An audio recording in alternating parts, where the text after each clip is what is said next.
have any questions before we start? Okay, so we started talking about expectations last time.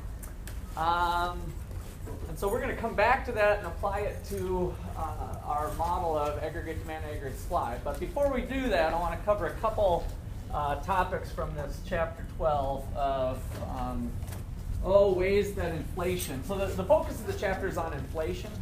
And so how do we get into situations of high inflation, and more importantly, how can we avoid those is one of the themes. And so I want to talk first about a demand pull spiral.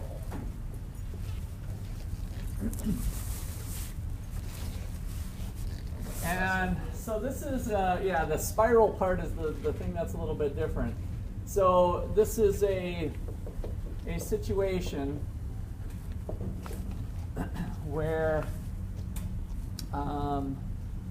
inflation accelerates.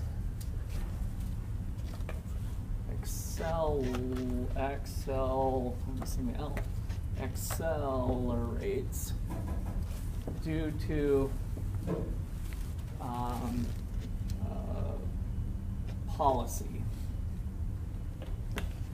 Let's put active policy in response to a decrease in real GDP, which we can kind of think of maybe as it being a recession or possibly just a decrease in real GDP.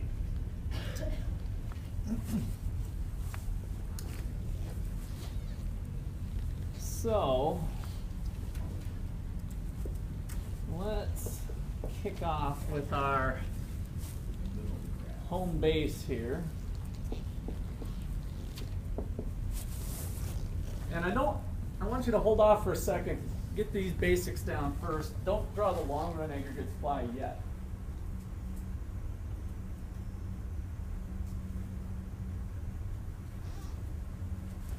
So we don't really know exactly where the long run aggregate supply curve is. So remember that the current state of the economy, the way we've developed this model is that the current state of the economy is the intersection of aggregate demand and aggregate supply, short run aggregate supply. And so we currently have a level of real GDP of Y1 and a price level of something, let's call it just PL1 in general. These are statistics that can be measured. There is a little bit of an issue with the lag time of calculating real GDP.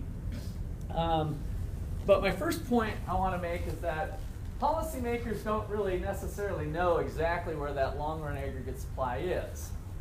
What they start to feel is when it's going up or down, the direction of change, right? And so if GDP is here today, but tomorrow we find that it's falling, we're like, oh no, the sky's falling, what should we do, right? Or if it's increasing, we're like, okay, we're having some economic growth, we're growing. But there's debate on whether or not this is at the potential level of real GDP. So if that level is here, what kind of gap do we have? So if the potential for the economy is here, what sort of gap did we call that? An inflationary gap. So just by definition, if the current state of the economy, the current level of real GDP is greater than potential, we had an inflationary gap. Okay, so even though it might be the natural process that we'd like to see happen is to get back to potential, to restore equilibrium, when that starts to happen, the short run aggregate supply curve is shifting to the left due to what reason? If we're letting the invisible hand? Yeah, resource prices are restoring themselves back to equilibrium. So we're heading to this point ultimately. But as we do that, prices start to go up, real GDP starts to fall, and policymakers start to say, oh no, economy's falling, slipping into recession maybe, whatever the headline reads. And so what might those policymakers want to do to save the day? What sort of policies have we talked about that they can do if real GDP is falling to stimulate the economy through policy? Increased spending.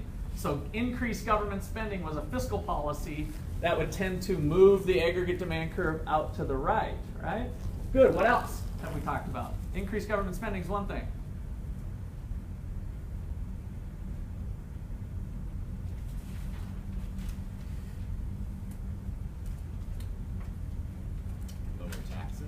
Lower taxes. Good. Somebody else other than Corbin now for another one. But good job. That's probably worth an extra credit point since you got both those down. So yes, both of those things are expansionary, monetary or fiscal policy. Fiscal policy. Expansionary fiscal policy. They lead to increases in aggregate demand. A decrease in taxes or an increase in government spending. What else might the government or some government section do if we're like, oh no, the economy's falling, let's help it out?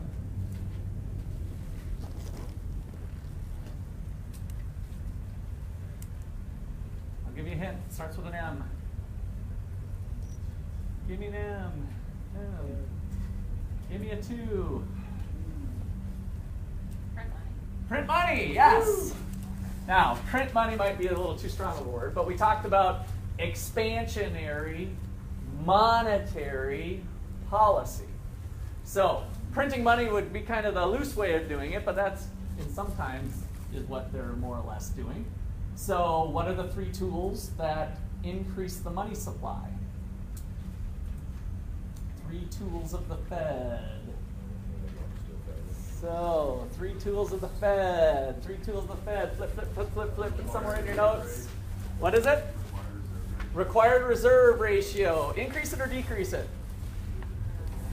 Decrease it, because then more money is going to be loaned out by banks. That's one.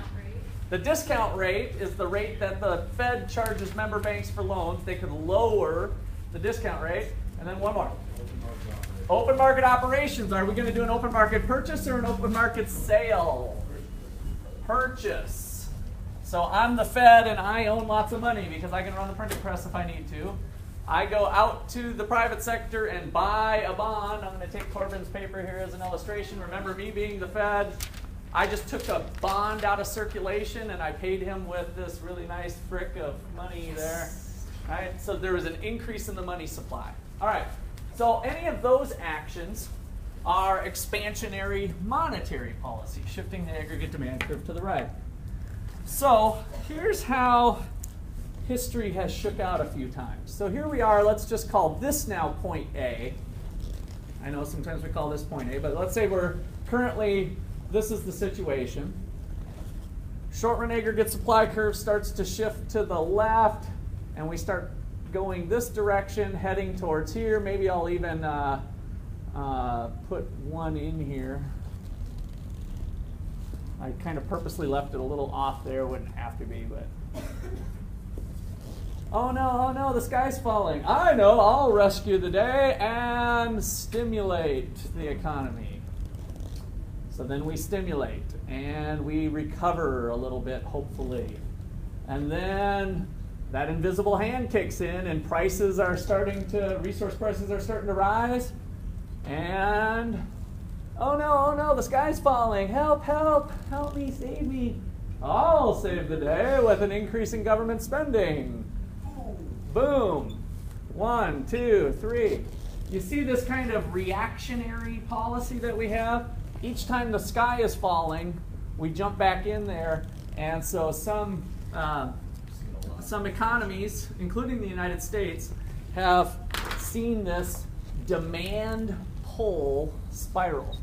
Inflation just starts to spiral up because we're naturally trying to correct ourselves back to potential. But each time the sky's falling, we are reacting with an increase in aggregate demand. So this is demand pull spiral, a demand pull spiral. Okay, questions on that? All right, so another situation is a cost push spiral. A cost push spiral. And this time, the story's a little different.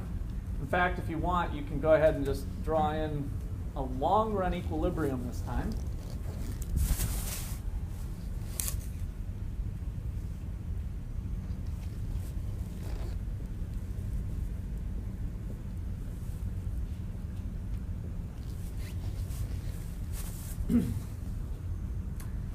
This time, we're going to have the cost of resources pushing the price level up.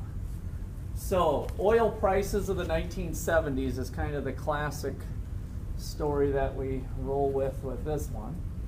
So the short-run aggregate supply curve shifts to the left, not due to necessarily wage rates, but oil prices. The Middle Easterns are holding us hostage and driving up oil prices because of OPEC controlling the world supply of oil. Whatever the story was, we start to have an upward pressure on oil prices and gasoline and all of that, a pretty important resource to the United States. And that starts to drive up the price level. One of the possibilities when we fall into recession from those policymakers again, whether it's Fed chairperson Janet Yellen or whether it's Barack Obama or the members of Congress, help, help, help, help, economy's falling. I know, I will save the day, right? And stimulate the economy, putting further pressure on the price level, but maybe restoring us back. But if oil prices have not stopped going up, if there's still this upward movement of oil prices, then we might start to kick up to here and we run into the same spiraling effect, right? So this is called a cost push spiral.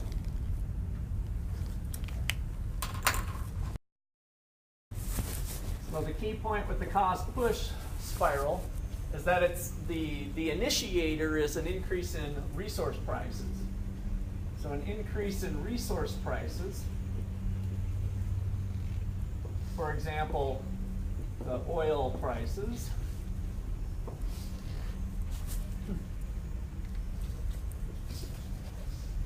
leads to a decrease in output,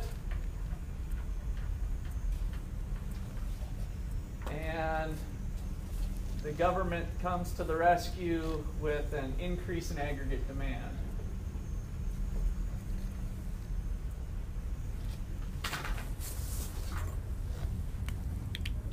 But if oil prices rise, or maybe I should just put are not done increasing, if oil prices, I'll just put continue to rise, we can get a spiral due to this reactionary effect of government policy.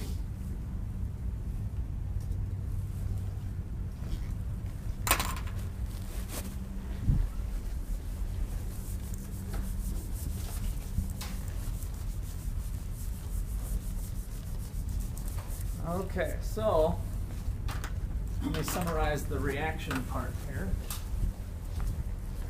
So the key point number 2 here is a reactionary policy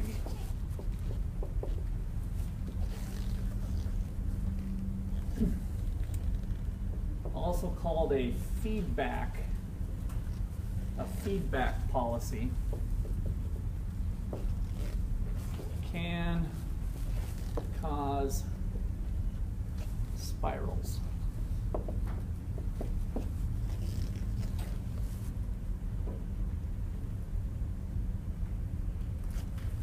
That reactionary policy is this. Here's the general policy.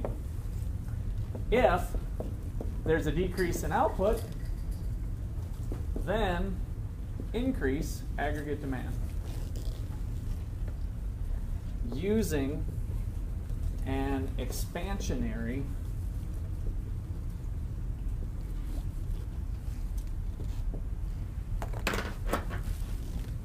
number one, an expansionary fiscal policy, which comes in the form of an increase in G or a decrease in T taxes. So we might have members of Congress and Obama, right? So this is Prez and Congress driving this usually. Or, I guess using the green marker, an expansionary monetary policy.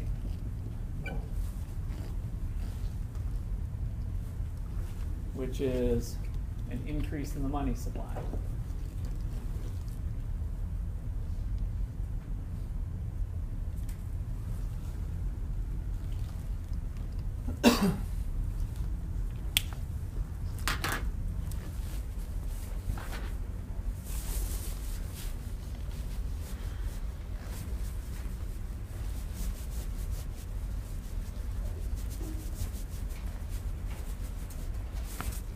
So, recall the long-run prediction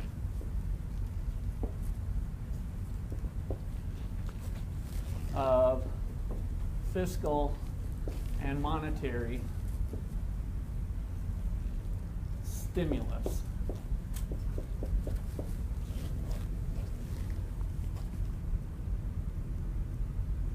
Is what? What did we predict is the long run? What's going to happen in the long run with the tinkering that goes on through fiscal or monetary policy? No change in GDP. No change in real GDP, just changes in inflation. And do rising prices make us happier? No. Not as long as they're balanced, which is our long-run prediction. So I don't care if everything on the shelves at Walmart doubles in price, as long as my paycheck doubled, right? I can go to the store and buy the same amount of goods. That's the concept. So in the long run, all of this stuff ends up being inflationary with no real effects. So long-run prediction of fiscal and monetary stimulus is no effect on potential real GDP, which is our YP star that we've been talking about. It is all inflationary.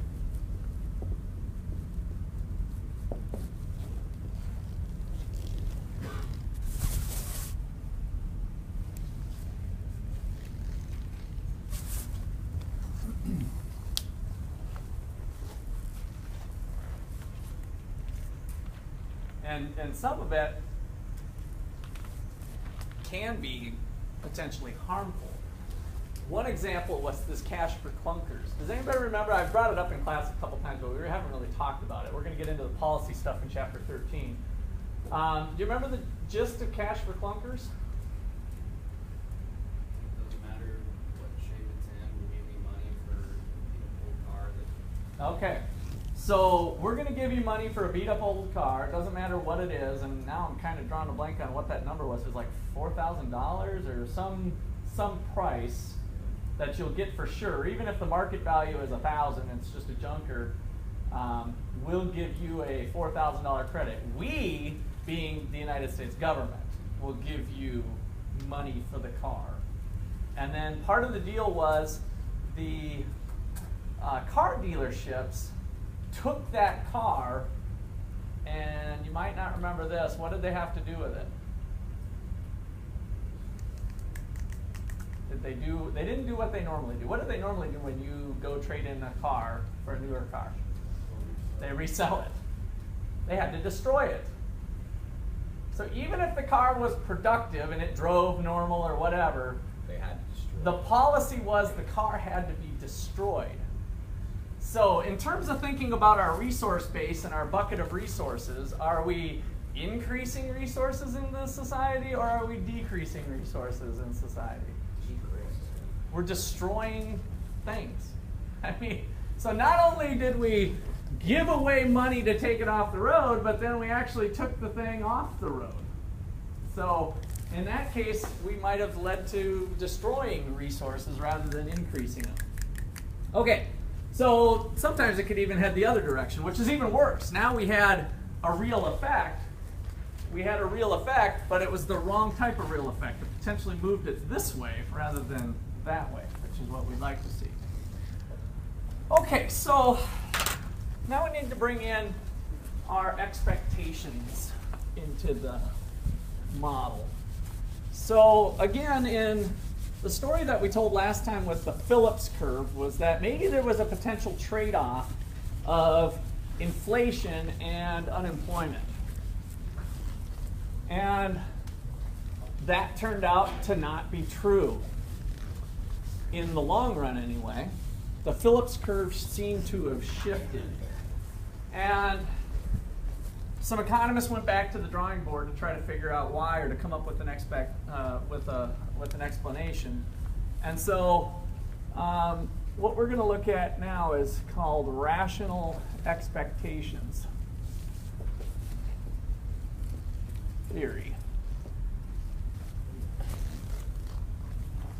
So let's call it RET. Rational expectations theory. And here's what we're thinking is going on. People and or organizations, firms, whatever, but ultimately it comes down to individuals.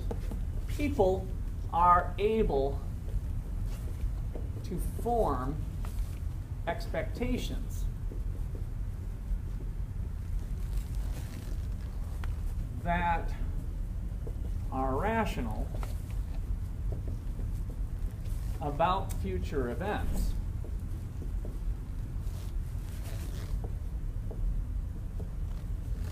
That's the first step. I think maybe I'll do this in 2 steps here. So that's step number 1. Number 2, people change behavior today based on those expectations.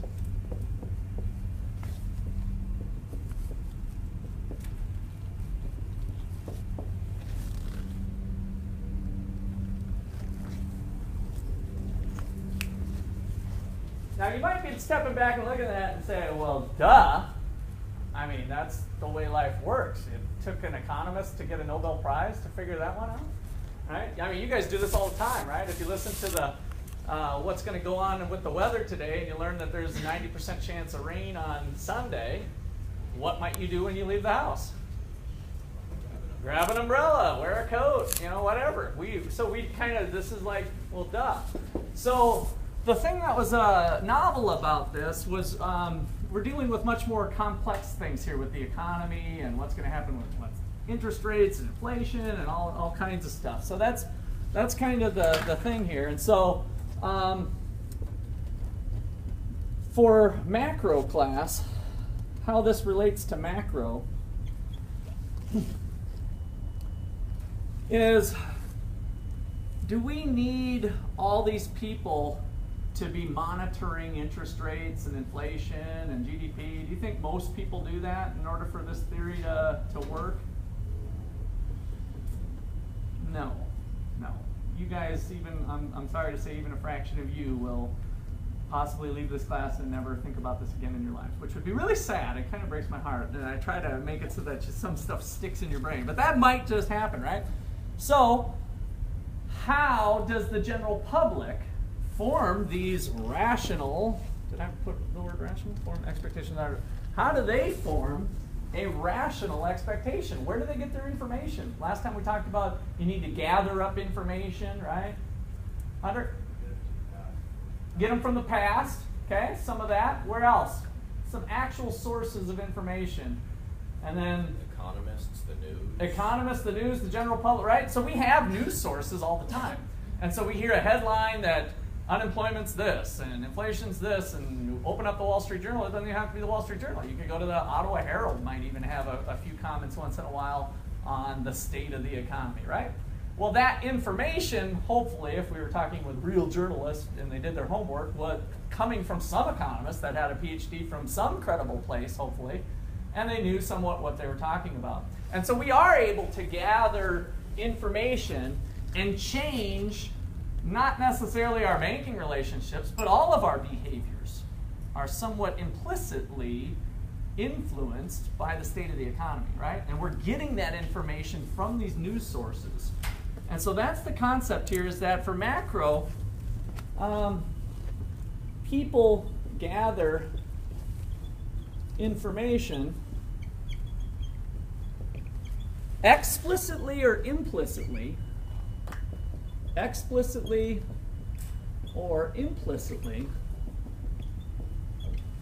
from, well, let's just put economist on there because ultimately that's where it's usually coming. From economists who have done thorough research, even though they tend to be still wrong quite a bit of the time. But remember, this is all coming back to not always necessarily being right.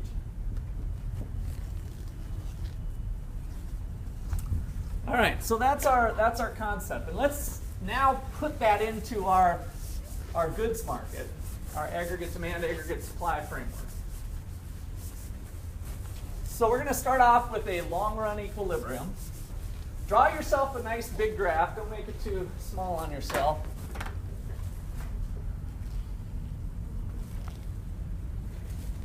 So price level, real GDP. Hopefully we're starting to do this enough times. You guys are getting comfortable. We got an upward sloping short-run aggregate supply curve, a long-run aggregate supply.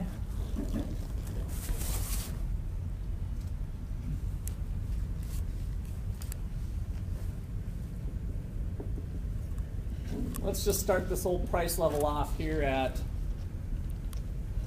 100.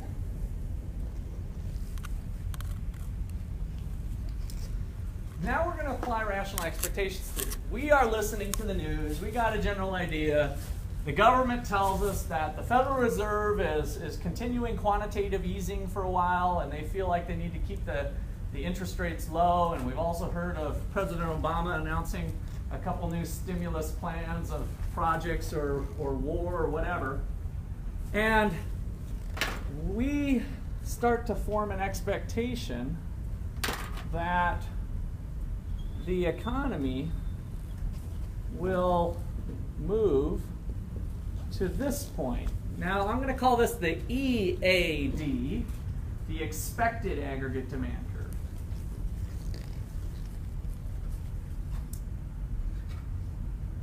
All right.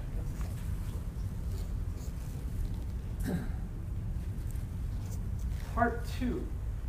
People change their behavior today based on what they expect is going to happen in the future. So now, what would be a rational expectation about inflation in the economy? If you expect aggregate demand to be there, what is your expectation about inflation for the upcoming year? what information do we need to use on this graph?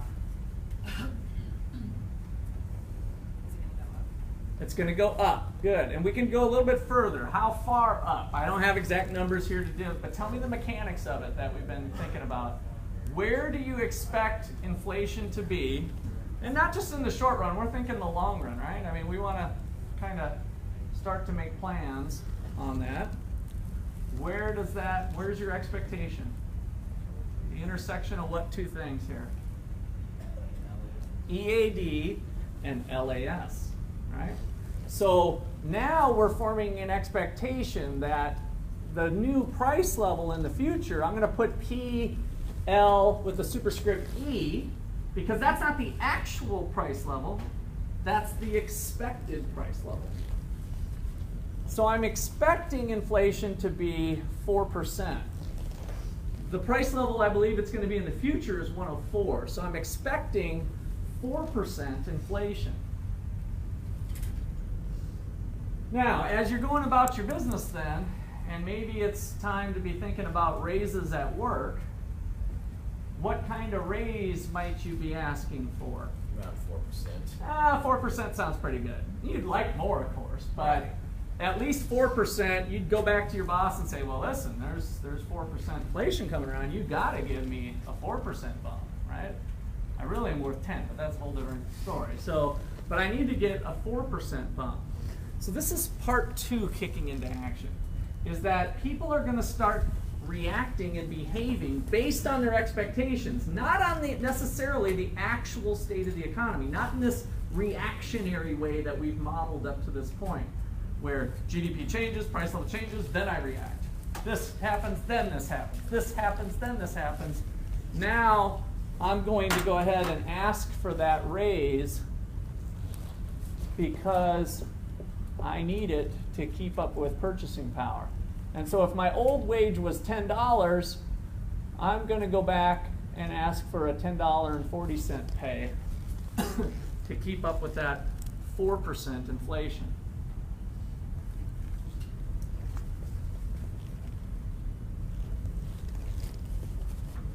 All right, so That we were talking about earlier happens all the faster, right? that's where we're going with it, yep. All right, you're stealing away my punchline, but that's okay. I'm glad glad you got it going on. And you didn't say it loud enough for these people, so I'm gonna restrict you from the punchline once we get there. All right, so where do we go from here? Well, life happens, right? Life actually happens. And let's say that our expectations were correct, that the actual level, AD2, is equal to what we expected. We just kind of follow our graph. The new short-run aggregate supply curve is intersecting the new actual aggregate demand curve, and we're right here.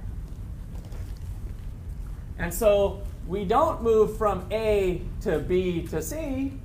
We move from A to B.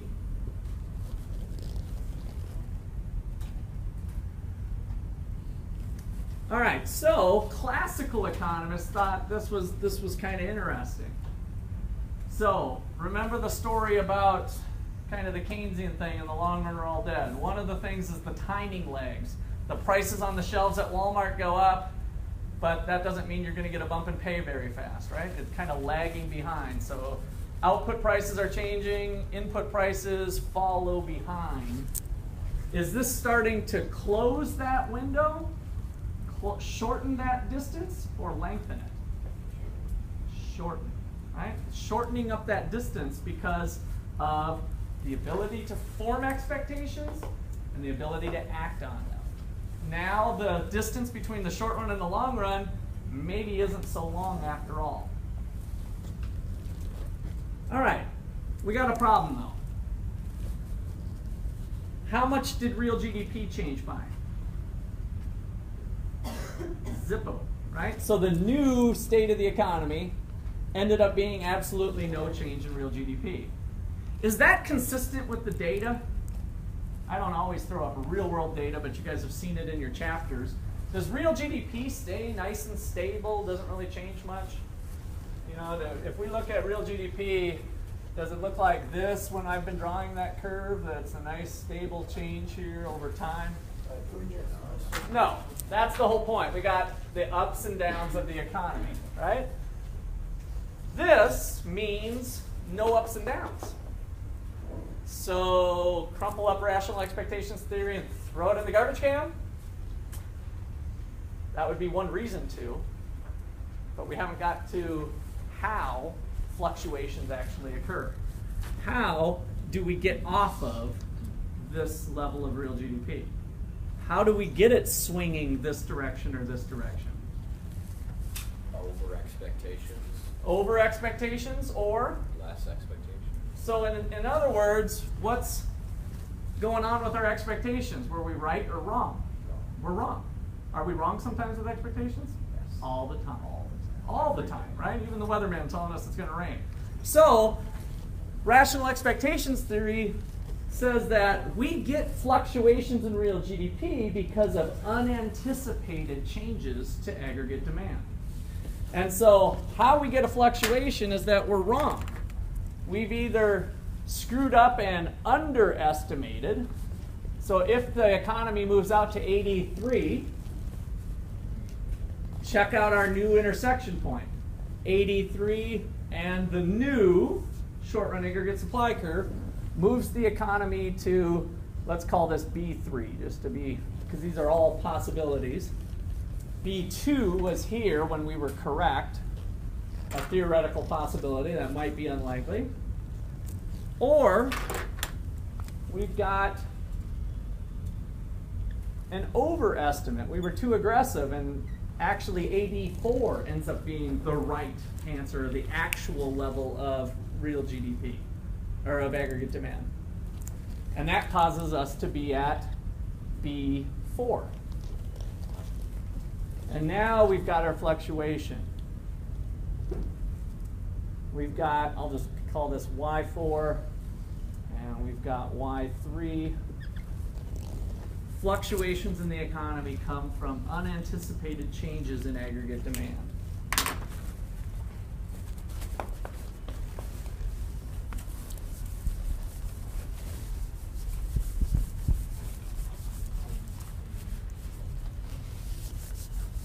Okay, so does anybody have any questions so far on that?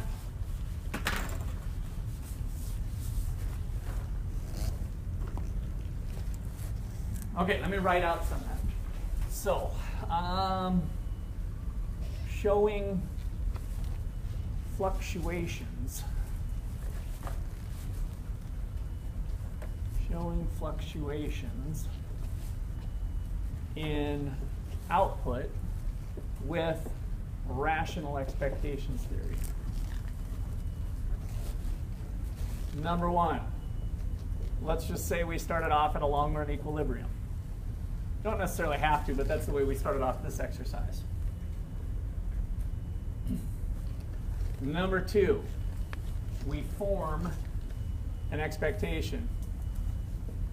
We form expectation, which is EAD. EAD, by the way, could have went this direction. If we think the economy's sucking, it could have just as easily went this direction, and then we change behavior or whatever. So we form an expectation. Number three, we also form PLE, our expected price level. In this case, it was 104, which meant that we're expecting inflation, pi raised to the e, expected inflation of 4%.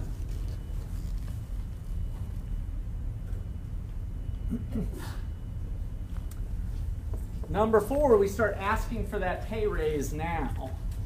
So there's a decrease in the short-run aggregate supply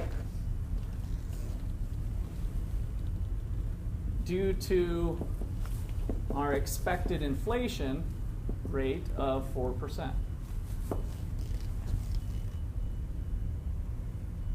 So that's one of the key parts here. Resource, that's different than the story we told before. Resource prices adjust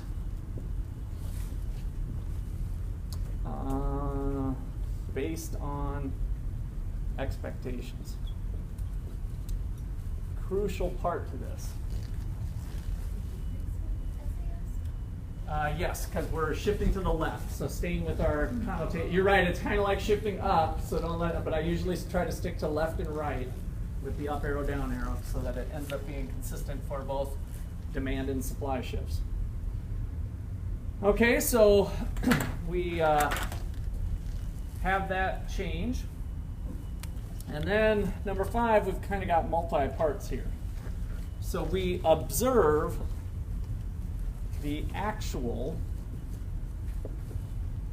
aggregate demand. And then that's end up what gives us our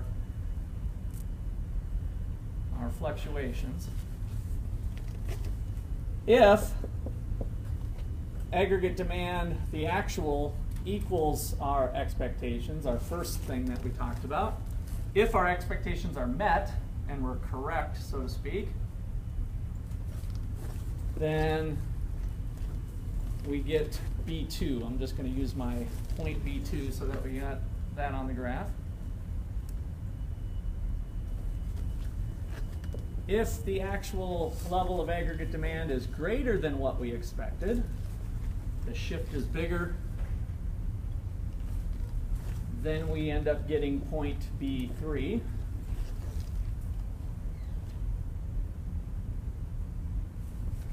And if aggregate demand is less than what we expected, we get point B4.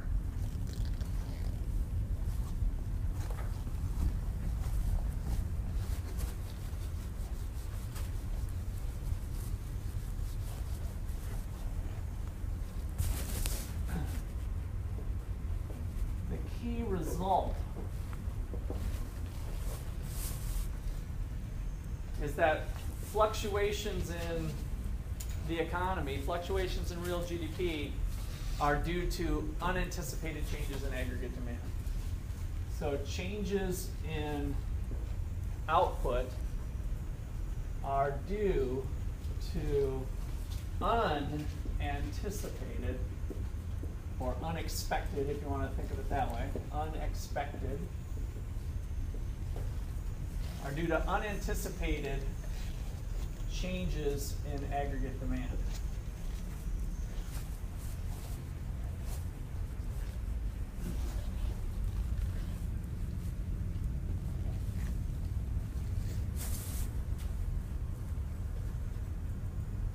How do you think policymakers liked this theory once they came out with it? If you're a policymaker, is this good news for you, or are you not so happy with this result?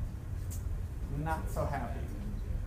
Because it turns out that the only way that you can probably get something done is to lie to the public.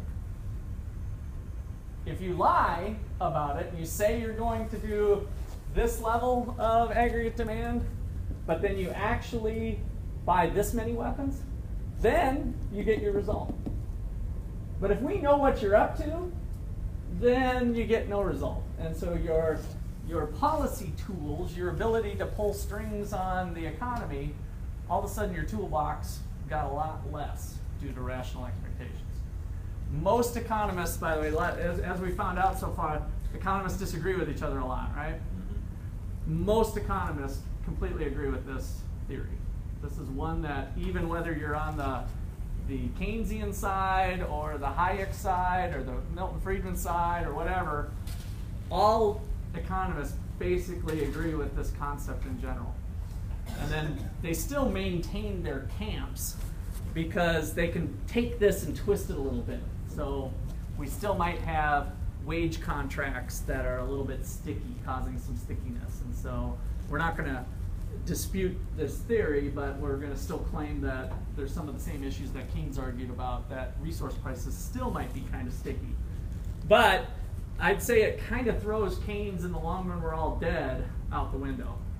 because I think economists have come to embrace, especially with technology, that as long as there's information being spread out to the public about what's going on, then we have a lot quicker adjustment in the resource prices and output prices, and they'll tend to clear a lot faster. The markets will tend to clear with prices a lot faster. Okay, questions, comments there?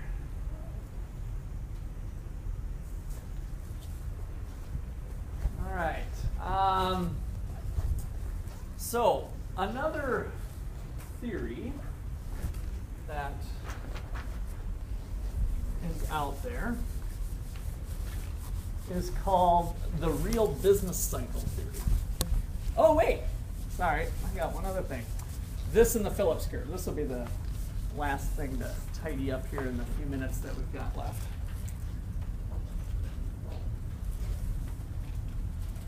Put two graphs side by side. So now we're going to look at RET, rational expectations theory, and the Phillips curve.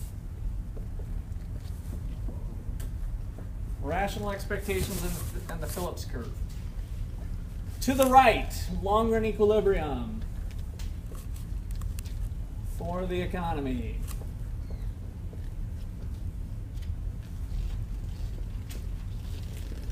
Start off at PL equal 100.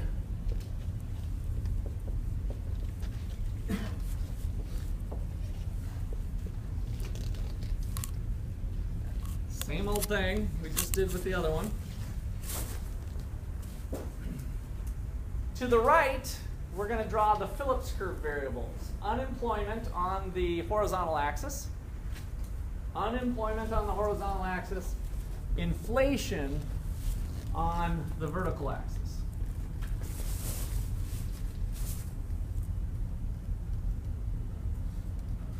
All right, so let's quickly do our rational expectation. Shift or form an expectation. Expected aggregate demand is there. Wherever it intersects up here, told us our expected price level of, let's go ahead and use 104 again, just like we did on the previous one. That means we asked for the pay raise early.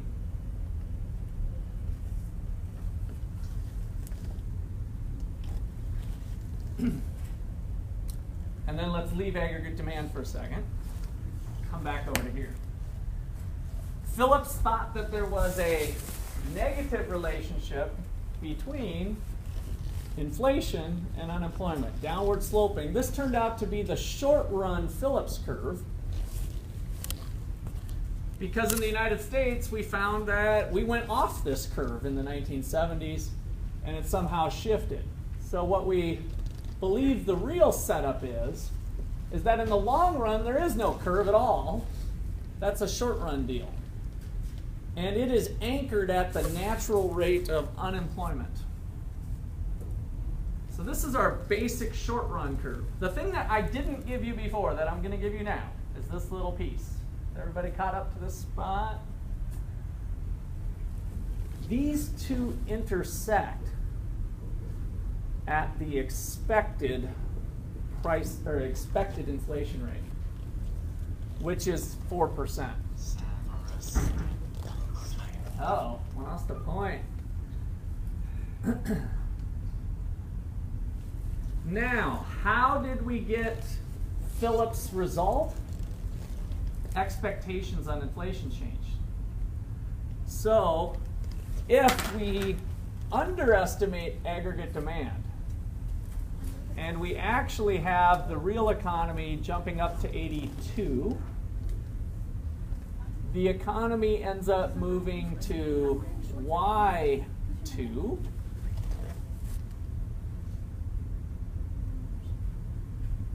Things are heating up. Real GDP's gone up. Are more people employed or less people employed? More people are employed. The unemployment rate has gone down. Inflation is higher or less than what we expected? Inflation's higher. So PL2 ends up being 106, let's say. That's the current state of the economy. And if we come over here, we were expecting 4, but we got screwed, and inflation actually ended up being 6. And unemployment actually fell below its natural rate to, I guess I'll call it U2 here. And so now it's expectations that give us a possible short-run trade-off between inflation and unemployment. And in the United States, we had a long period of time where inflation wasn't anything.